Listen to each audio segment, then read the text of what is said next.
आज जटणीस्थित भुवनेश्वर नाइजर पक्षर 13तम स्नातक समारोह आयोजन कर कार्यक्रम में महामहिम राष्ट्रपति मुख्य अतिथि रूपे जोग देते।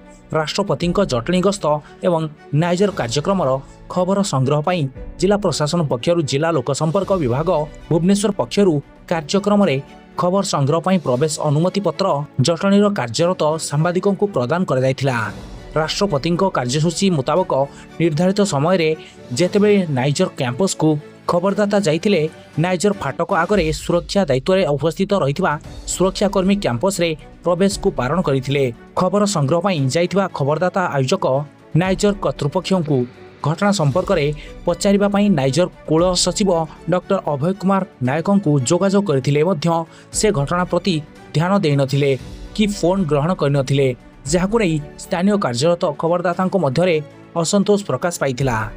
अनंत शतपथी संपादक विजय जनता दल खोर्धा जिला। देखो महामहिम राष्ट्रपति समस्त भारतवासी एवं ता मध्य आज जो नाइजर रे होची कार्यक्रम टी होची जो विद्यार्थी मान कार्यक्रम ये कार्यक्रम में आमे मध्य जटणीवासी खुशी जे आम अंचल को महामहिम राष्ट्रपति आसुचंती एवं आमे मध्य उत्सव मुखर।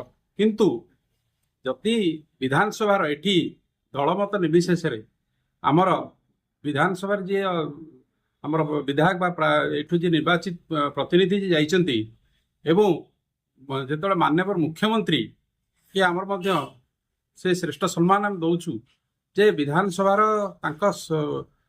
विधानसभार जड़े सदस्य जदि एठी तांकर सदस्यता करूचंती सी न डका जाई सी किभଳି भाबे आसुचंती एवं जदि आसुचंती तांको मध्य काहे निमंत्रण करा जाय नै।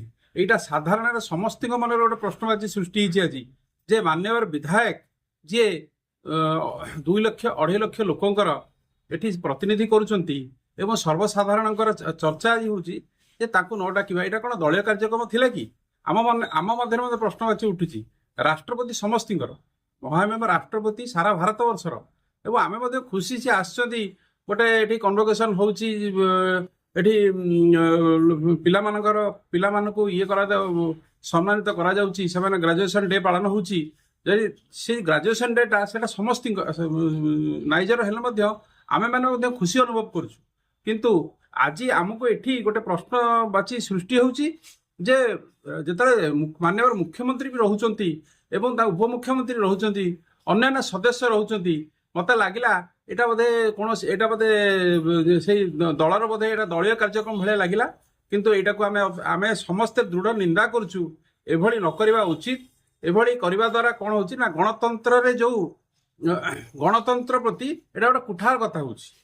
गणतंत्र को सम्मान दिया जाउ। मु एतिकी आपण मानक जरिया रे अनुरोध करूची जे याकू जदि ठीक माध्यम मुख्यमंत्री पहुंचा जीव जे एभली जदि कार्यक्रम हुए आगुकू याकू दलीय भित्तिक नकरी गणतंत्र जो विधि व्यवस्था अच्छी जमती कि हो चेयरमैन होंतु कि विधायक होंतु कि मुख्यमंत्री होंतु मंत्री होंतु जदि रहउचंती ताले संपृक्त अंचलर विधायक रहिबे एवं चेयरमैन रहिबे जोटा कि लोकंक से प्रतिनिधि करुचंती। जड़े विधायक जड़े चेयरमैन एठी प्रतिनिधित्व करूनाहांती जड़े 2 जण 5 जण को एठी जटणी पई करूचंती जटणी निर्वाचन मंडली पई करूचंती जटणी शहर पई करूचंती। तेणुकर मोर अनुरोध एभली कार्यक्रम को आमे दृढ़ निंदा करूचु एवं आगामी दिन में एभली जमती न हबो आमे माननीय मुख्यमंत्री को अनुरोध करूचु एथिरा हस्तक्षेप करंतु एवं एभली दलीय कार्यक्रम दूरे रुहंतु। अनंत बेहरा अध्यक्ष जटणी पौर परिषद आमे जेतेबेले सुनिलु जेतेबेले खबर पाइलु आपण मानक माध्यमरु एवं सरकार को जे महामहिम राष्ट्रपति हम जटणी के आछंती जटणी पे गोटे गर्वर कथा आम मानक पे मध्ये गर्वर कथा। किंतु कोठी ना कोठी दुख लागिला जे स्थानीय विधायक को सेठी डका जाइनी कि आमे एटी लोक प्रतिनिधि सेठी से वार्ड जो वार्ड भितरे से नाइजर टी अवस्थित से काउंसिलर को डका जाइनी कि मते नगरपाल हिसाब रे डका जाइनी यार गोटे दुख लागिला। एवं मु आपण माध्यम रे कहबा को चाहे जो बीजेपी अस्मितार कथा कहउतला जो परंपरार कथा कहउतला जो सिस्टम र कथा कहउतला से सिस्टम सब जिनस गुडा आज कुआडे गला एवं मु आशा करूची ये जो अव्यवस्था आज हिची ताकू आगुकू सुधारिकी समस्त को नहींकरी जीवे बोली आशा व्यक्त करुच्ची। आ गोटे खबर पाइली जे जो समाजर चतुर्थ स्तंभ ଯାହାକୁ କୁହାଯାଏ ଗଣମାଧ୍ୟମର ପ୍ରତିନିଧିମାନଙ୍କୁ, ସେମାନଙ୍କୁ ମଧ୍ୟ ଆଜି ଅଣଦେଖା କରାଯାଇଛି ସେଠି। ଏହା ଶୁଭଙ୍କର ନୁହେଁ। ମୁଁ ଆପଣଙ୍କ ମାଧ୍ୟମରେ ଅନୁରୋଧ କରିବି ସରକାରଙ୍କୁ, ଯେଉଁମାନେ ଅଛନ୍ତି ଦାୟିତ୍ୱରେ, ସେ ନାଇଜରର ପ୍ରତିନିଧିମାନେ ୟାକୁ ବିଗତ ଦିନମାନଙ୍କରେ ଯେମିତି ଏହା ପୁନରାବୃତ୍ତି ନ ହୁଏ ତା ପ୍ରତି ଧ୍ୟାନ ଦେବେ।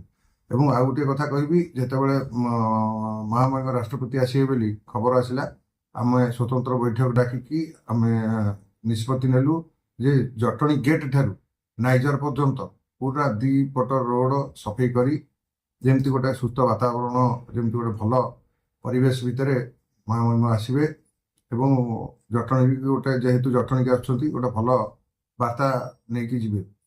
କିନ୍ତୁ ଯେଉଁ ନାଇଜରର ଯେଉଁ ଅଧିକାରୀମାନେ ଅଛନ୍ତି, ଯେଉଁଭଳି ଅଣଦେଖା କରୁଛନ୍ତି ପୌର ପରିଷଦକୁ, ଆମେ ମଧ୍ୟ ଆମ କାଉନସିଲର ମାନେ ମଧ୍ୟ ଆମେ ସମସ୍ତେ ନିଷ୍ପତ୍ତି ନେଇଛୁ। ତାଙ୍କର ଯେଉଁ ବାହାରୁଛି ବର୍ଜ୍ୟବସ୍ତୁ, ଆମେ ତାକୁ ନେଇକି ପକେଇବା, ଆମ ଡମ୍ପିଂ ୟାର୍ଡରେ ପକେଇବା ପାଇଁ ଇଏ କରୁଥିଲୁ। ଏବେ ସମସ୍ତ କାଉନସିଲର ମାନଙ୍କର ନିଷ୍ପତ୍ତି, ଯେହେତୁ ସେ ମ୍ୟୁନିସିପାଲିଟିକି ଅଣଦେଖା କରୁଛନ୍ତି, ତେଣୁକରି ସେ ଯେହେତୁ ଆମକୁ କୌଣସି ଇଏରେ ପଚାରୁନାହାନ୍ତି, ତେଣୁକରି ତାଙ୍କ ଯେଉଁ ବର୍ଜ୍ୟବସ୍ତୁକୁ ସେ ତାଙ୍କ ଭିତରେ ରଖିକି କୋଉଠି ତାକୁ ଡିସ୍ପୋଜ କରିବେ। ଆମ ଅଳିଆ, ଆମ ଯେଉଁ ଅଛି ଡମ୍ପିଂ ୟାର୍ଡ, ସେଠିକି ଆସିବ ନାହିଁ ବୋଲି ଆମ କାଉନସିଲର ମାନେ ଆଜି ନିଷ୍ପତ୍ତି ନେଇଛନ୍ତି। ଆମେ ତାକୁ କାର୍ଯ୍ୟକାରୀ କରିବୁ।